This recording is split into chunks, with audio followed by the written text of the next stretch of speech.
Squatting 101. There's too many times where I see people making these common squat mistakes, right? And it's causing so much discomfort, so much pain, knee problems with people that I just want to address this one more time. I've done many videos on this on the past, but I'm just going to break it down again. Just recently I had to help a client with this, right? So first things first, guys. When you're squatting, this is the first biggest pet peeve. We should always be squatting facing the rack, right? For demonstration purposes, I'm going to do this video outside the rack facing this way, right? But when people walk out of the rack to try to squat this way for the camera, it's dumb, right? Because if you can't see the rack behind you, you're setting yourself up to get hurt, misrack the bar, and then, that could be a disaster in itself, right? So again, the main problem though that I actually want to address today is going to be with overall squat form and technique, right? One of the biggest things I see most people doing is squatting from their knees first, right? Remember, if you were to sit on a chair, you wouldn't go down the chair like this, right? That would cause a lot of discomfort and just wouldn't feel natural to you, right? So stop squatting with the break in the knees first, right? I want you guys to remember this. A squat, it should be a simultaneous break from the hips and a break from the knees at the same time with a neutral spine, right?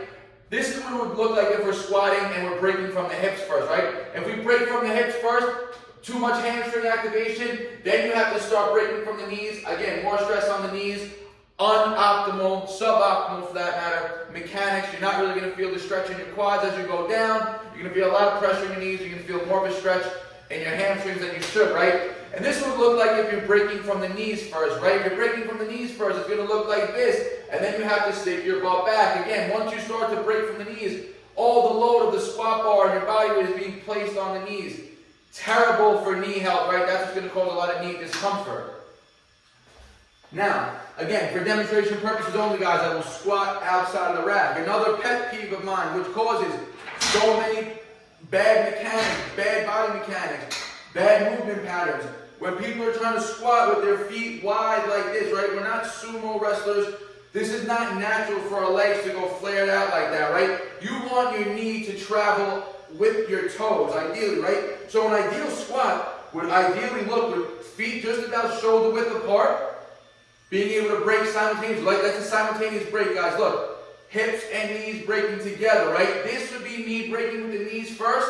Already, bad mechanics, too much stress on the knees, too much stress on the low back, right? So a simultaneous break, squatting down through full range of motion, keeping the knees straight. What you don't want to see is, you don't want to see the knees coming in. You don't want to see those knees flaring out as you come up on the concentric or as you're going down for an eccentric, right? Everything should be engaged, working in unison. So as you go down, you're breaking at the hips and the knees simultaneously with control. And if you guys have problems with that, I would recommend doing isometric holds in the bottom position where you could watch your knees in a mirror and you could watch your mechanics, right? That's going to be one of the biggest helps. And you can see, guys, look, unracking, I have a mirror that I'm looking in. So walking backwards to rack the bar, not the safest thing to do, right?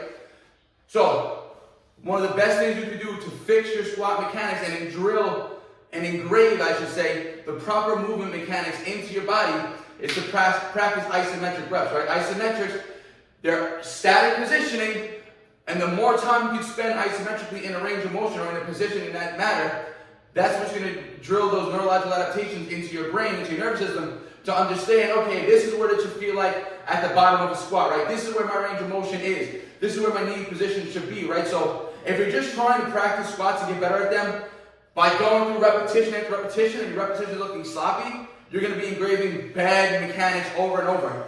Lower the weight down, drop down to the bar if you need. Well, I wouldn't say use the bar, right? Because you want some type of weight on the side for stabilization purposes. Sometimes the bar alone doesn't give your body enough stimulus to feel how to control weight, right? So drop down to a 35 on each side if you need to.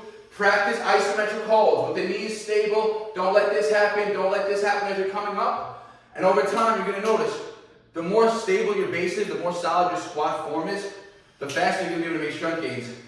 I hope this is helpful for most people. If you have a question or comment, leave it in the comment section. Like the video. You already know, guys. Peace out. Barnaturals.